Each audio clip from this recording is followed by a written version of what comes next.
Hey everyone, welcome back to the channel. Today I want to ask you a question that might completely change the way you look at your life. Can the people around you change your life? Not your habits. Not your goals. Not your motivation. The people around you. The friends you text every day. The coworkers you sit beside. The family members you listen to. The voices that echo in your head long after the conversation ends. Can they shape your future without you even realizing it? Let me tell you something that took me years to understand. I used to believe that success was personal. That it was all about discipline, mindset, hard work, and willpower. I thought if I just pushed harder than everyone else, I would win. If I stayed focused enough, read enough books, watched enough motivational videos, and sacrificed enough sleep, I would build the life I wanted. And while those things matter, there was something bigger hiding in plain sight. The people around me were silently building or breaking my future every single day. Think about it. If you spend your evenings with people who complain about their jobs, mock ambition, and laugh at big dreams, what happens to your own dreams? At first, nothing obvious. You still talk about them. You still feel inspired. But slowly, something changes. You start explaining yourself more. You start downplaying your goals so you don't sound too serious. You start laughing when they laugh. You start shrinking. And you don't even notice. Now imagine the opposite. Imagine spending time with someone who talks about ideas, growth, business, health, learning, and building something meaningful. Someone who challenges you. Someone who asks you what your next move is instead of asking what's trending. Someone who believes in becoming better instead of staying comfortable. What happens to you then? You rise. You see, human beings are emotional mirrors. We absorb energy. We absorb standards. We absorb beliefs. If everyone around you wakes up late, procrastinates, avoids risk, and complains about life being unfair, that becomes normal to you. If everyone around you wakes up early, reads, works out, takes responsibility, and takes action, that becomes normal too. And normal is powerful. Because what feels normal feels acceptable. And what feels acceptable becomes your reality. I once heard someone say, "Show me your 5 closest friends, and I'll show you your future." At first, I thought it was dramatic. But then I looked around. I looked at my conversations. I looked at the topics we discussed. I looked at how much time we spent talking about problems versus solutions. I looked at how much time we spent criticizing others versus improving ourselves. And I realized something uncomfortable. I was becoming the average of my environment. There's a reason athletes train with stronger athletes. There's a reason entrepreneurs join masterminds. There's a reason students who study in focused groups often perform better than those who isolate themselves. Growth is contagious. So is stagnation. Let me tell you a small story. There were 2 seeds planted in 2 different gardens. The first seed was planted in rich soil, surrounded by tall trees, steady sunlight, and careful gardeners who watered it daily. The second seed was planted in dry soil, surrounded by weeds, neglected, and left to survive on its own. Both seeds had potential. Both had the same genetic code. But one grew into a strong tree, and the other struggled just to survive. Was it the seed's fault? Or was it the environment? Now here's the hard truth. You may not always control where you start. You may not control your family background, your early school, or your childhood circle. But as you grow older, you gain the power to choose your environment. And that includes choosing who you allow into your inner circle. The people around you influence how you see yourself.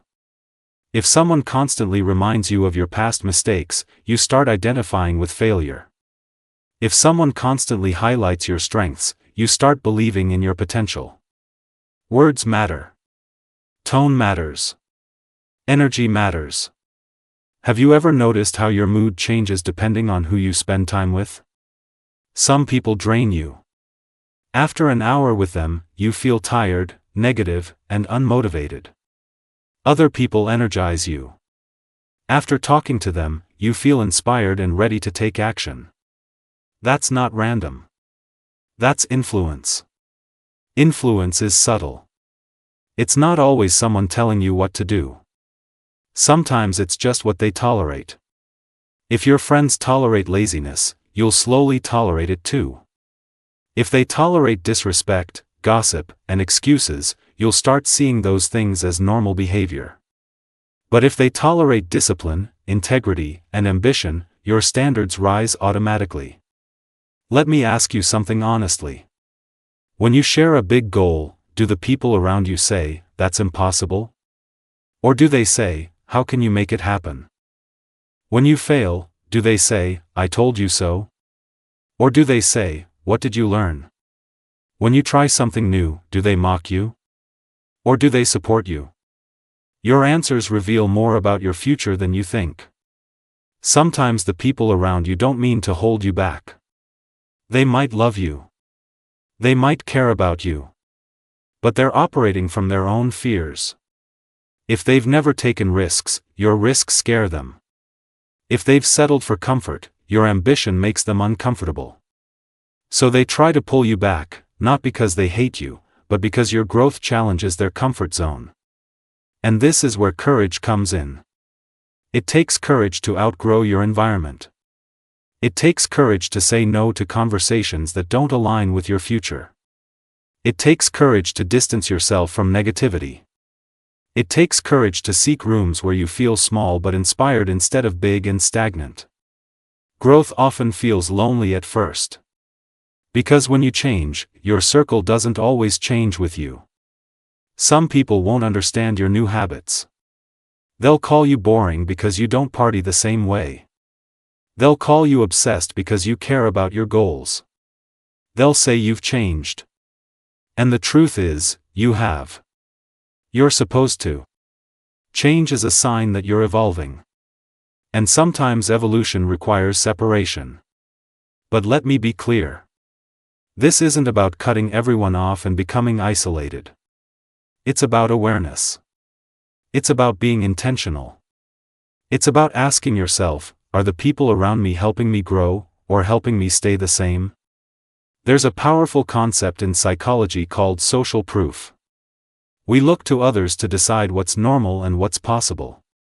If everyone in your circle believes making money is hard and rare, you'll unconsciously adopt that belief. If everyone believes success requires sacrifice and focus, you'll adopt that belief instead. Beliefs shape actions. Actions shape results. Results shape your life. So yes, the people around you can change your life. But only if you let them. And here's the twist, you can also be the person who changes someone else's life. Imagine being the friend who encourages instead of criticizes. The one who shares knowledge instead of gossip. The one who pushes others to level up instead of keeping them comfortable. Imagine being the standard. Imagine being the example. Energy flows both ways. You might not be able to immediately leave every negative environment. Maybe you still live at home. Maybe your workplace isn't ideal. Maybe your school circle isn't ambitious. But you can start expanding your circle. You can listen to podcasts from inspiring minds. You can join online communities focused on growth. You can read books written by people who think bigger. Even virtual influence counts. What you consume becomes part of your mental circle. If you constantly consume content about drama, shortcuts, and instant gratification, that shapes you. If you consume content about discipline, resilience, and long-term thinking, that shapes you too. The voices you allow into your ears eventually become the voice in your head. And let's talk about standards. Standards are contagious. If your friend group treats fitness seriously, you'll feel pressure to stay in shape. If your group treats learning seriously, you'll feel pressure to stay informed. If your group treats mediocrity as acceptable, you'll slowly settle for average. Pressure isn't always bad. The right pressure builds diamonds. I remember a phase in my life when I felt stuck. I wasn't failing, but I wasn't growing either. Everything felt comfortable. Too comfortable. Then I started spending time with people who were building businesses, improving their health, and investing in themselves. At first, I felt behind. I felt insecure. But that discomfort pushed me. It forced me to examine my habits. It forced me to step up. And slowly, my life began to shift. Not because I magically became more talented. Not because I discovered some secret hack. But because my environment raised my standards. If you're feeling stuck right now, don't just look at your goals. Look at your circle. Who are you learning from? Who are you competing with? Who are you comparing yourself to? Who do you admire? Who do you imitate without realizing it? We copy more than we create. That's why choosing your circle is one of the most important decisions you'll ever make. It's more important than the car you drive. More important than the phone you use. More important than the trends you follow. Because your circle determines your habits determine your trajectory, and your trajectory determines your destiny. And here's something most people won't tell you. Sometimes the person holding you back is you. Because you're choosing comfort over growth. You're choosing familiarity over potential. You're choosing approval over progress. It's easier to stay where you're understood than to move where you're challenged. But growth lives in challenge. Ask yourself this: if I continue spending time with the same people, having the same conversations, and following the same routines for the next 5 years, where will I end up? Picture it clearly. The lifestyle. The income. The mindset. The health. Does it excite you? Or does it scare you? Your answer is your wake-up call. You don't need to make dramatic announcements. You don't need to post about your transformation. You don't need to criticize your old circle. You simply need to start aligning your time with your vision. Spend more time with people who are going where you want to go. Limit time with those who constantly pull you back into old patterns. And remember, this applies to relationships too. The person you date can either multiply your growth or magnify your insecurities. A supportive partner encourages your goals, respects your discipline, and challenges you to improve. An unsupportive partner distracts you, doubts you, and pulls you into unnecessary drama. Love is powerful, but alignment is essential. Your environment is not just physical. It's emotional. It's conversational. It's digital. It's everything you consistently expose yourself to. So can the people around you change your life? Yes. They can shape your beliefs. They can influence your habits. They can raise or lower your standards. They can accelerate your growth or anchor you to comfort. They can inspire courage or amplify fear. But the real power lies in your awareness. Once you become aware of influence, you regain control. You start choosing conversations intentionally. You start protecting your energy. You start seeking rooms that challenge you. You start becoming selective, not out of arrogance, but out of vision. You don't need a massive circle. You need the right circle. 1 or 2 growth-driven people are more powerful than 10 distracted ones. Quality beats quantity every time. And here's the most empowering truth of all. You can redesign your life by redesigning your environment. It might take time. It might feel uncomfortable. It might require letting go of familiar faces. But on the other side of that discomfort is expansion. One day, you'll look back and realize that the biggest shift in your life didn't come from a single decision, a single opportunity, or a single lucky break. It came from the moment you chose better conversations, better influences, and better standards. So today, take a moment. Think about the 5 people you spend the most time with. Think about how they talk about money, health, relationships, success, failure, and responsibility. Think about how you feel after being around them. Energized or drained? Inspired or doubtful? Your answers are clues. And if you want your life to change, sometimes you don't need a new plan. You need a new room. Because the people around you are not just part of your story. They are co-authors of your future. Choose wisely.